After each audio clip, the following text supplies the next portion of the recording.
कि कोई सा भी देश हो, उसको चलाने के लिए सबसे जो अहम भूमिका होती है वो किसान की होती है। किसान हमारे लिए ईश्वर का काम करता है।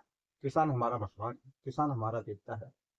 क्योंकि हम कितने भी धनाढ्य हो जाएं, कितना भी हम पैसा कमा लें, लेकिन ये किसान नहीं है, यदि वो फसल नहीं उगा रहा है, तो हमारा जीवन नष्ट हो जाएगा। लेकिन विडंबना यह है देश के अंदर, राजनीति का जो माहौल इस समय चल रहा है, इस समय तो क्या दशकों से हम इस बात की चर्चा करते आ रहे हैं कि राजनीति का जो स्तर हमारे देश में गिरा हुआ है, वह न किसान की परवाह करता है, ना ही जवान की परवाह करता है। हमारे यहाँ जो चिंता है या चिंतन है, वो सिर्फ इस बात का रहता है, हम कैसे अपनी कुर्सियां बना लें, दूसरों की तोड़ दें। हमारा पूरा फोकस, हमारा पूरा ध्यान कुर्सियां पाने पर लगा रहता है, चाहे फिर वो किसान को सिद्धि बनानी पड़े या जवान को उसकी सिद्धि बनानी पड़े। जैसे जैसे चुनाव, जब जब चुनाव नजदीक आते हैं, तब तब तमाम तरह के आंदोलन निकल के आते हैं।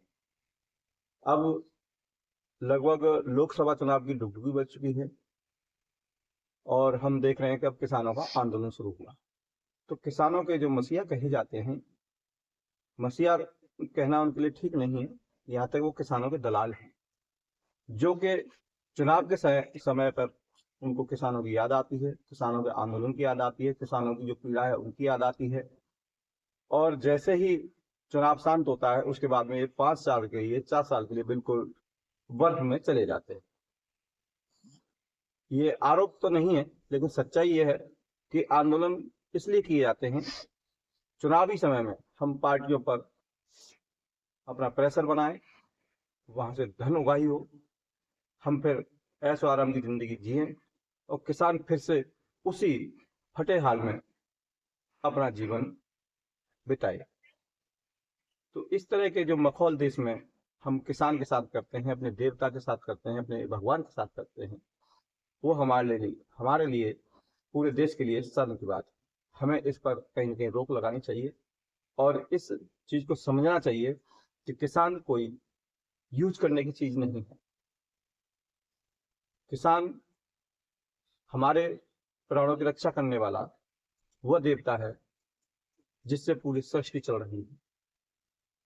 हमें किसानों के विषय में ज्यादा राजनीति न करते हुए किसानों के हित की बात करनी चाहिए।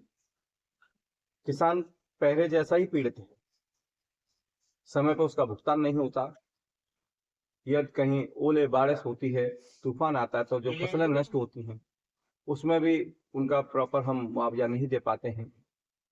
उनके जो बच्चे हैं उनकी शिक्षा दीक्षा का हम प्रॉपर प्रबंध नहीं कर पाए।